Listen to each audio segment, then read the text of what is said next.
नमस्कार दोस्तों, स्वागत है आप सभी का एक बार फिर से मेरे एबी धार्मिक टीवी चैनल में। तो आज मैं आपके लिए लेकर आई हूँ बेहद ही खास जानकारी देवशयनी एकादशी व्रत कथा के बारे में। तो आइए जानते हैं देवशयनी एकादशी का महत्व। ब्रह्मवैवर्त पुराण में देवशयनी एकादशी के विशेष महात्म्य का वर्णन किया गया है। इस व्रत से प्राणी की समस्त मनोकामनाएं पूर्ण होती है। यह एकादशी आषाढ़ मास के कृष्ण पक्ष की एकादशी, जिसे योगिनी एकादशी कहते हैं, के बाद आती है।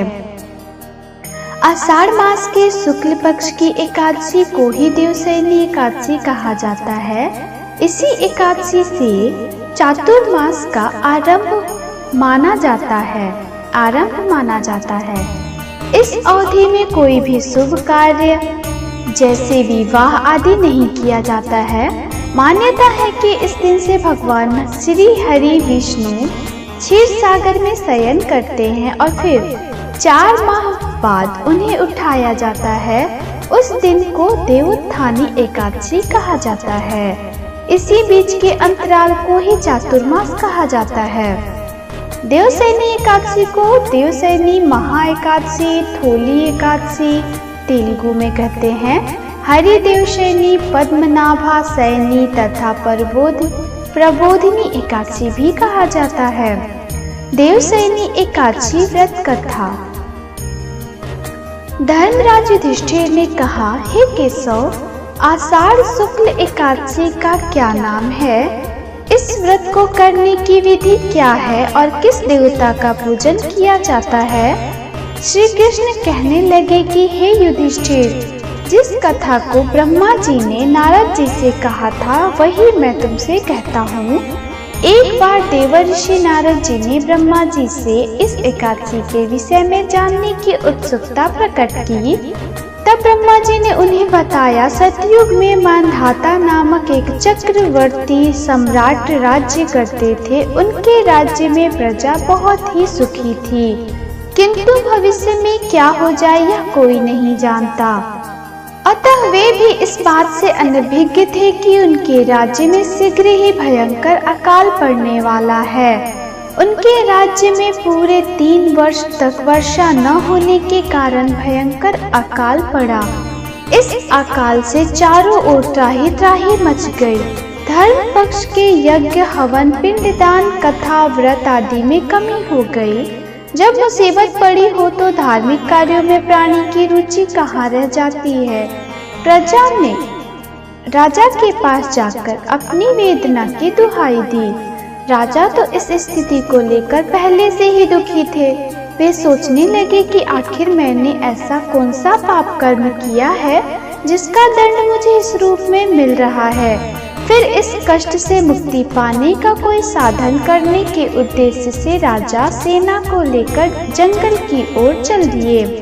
वहाँ विचरण करते करते एक दिन वे ब्रह्मा जी के पुत्र अंगिरा ऋषि के आश्रम में पहुँचे और उन्हें साष्टांग प्रणाम किया।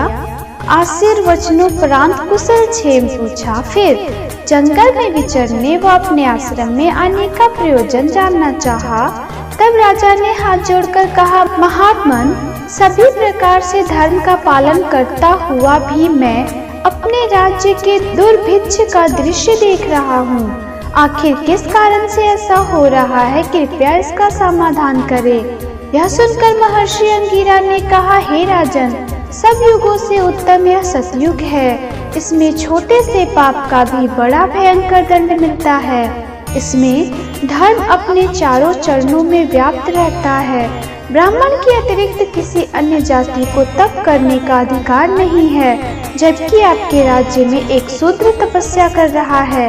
यही कारण है कि आपके राज्य में वर्षा नहीं हो रही है। जब तक वह काल को प्राप्त नहीं होगा तब तक यह दुर्भिक्ष शांत नहीं होगा। दुर्भिक्ष की शांति उसे मारने से ही संभव है। किंतु राजा का हृदय नरपराध शूद्र तपस्वी का समन करने को तैयार नहीं हुआ। उन्होंने कहा, हे देव, मैं उस निरपराध को मार दूं, यह बात मेरा मन स्वीकार नहीं कर रहा है। कृपया करके आप कोई और उपाय बताएं। महर्षि अंगिरा ने बताया, आषाढ़ माह के शुक्ल पक्ष की एकादशी का व्रत करें। इस व्रत के प्रभाव से अवश्य ही वर्षा होगी। राजा अपने राज्य की राजधानी लौट आए और चारों वर्णों सहित पद्मा एकादशी का विधि पूर्वक व्रत किया। व्रत के प्रभाव से उनके राज्य में मूसलाधार वर्षा हुई और पूरा राज्य धन धान्य से परिपूर्ण हो गया। ब्रह्म वैवर्त पुराण में देवशयनी एकादशी की विशेष महात्म्य का वर्णन किया गया है। इस व्रत से प्राणी की समस्त मनोकामनाएं पूर्ण होती हैं। तो दोस्तों, आशा करती हूँ आपको मेरे द्वारा दी गई जानकारी बेहद पसंद आई होगी। अब मैं आपसे फिर मिलूंगी अपने अगले वीडियो में। तब तक के लिए धन्यवाद।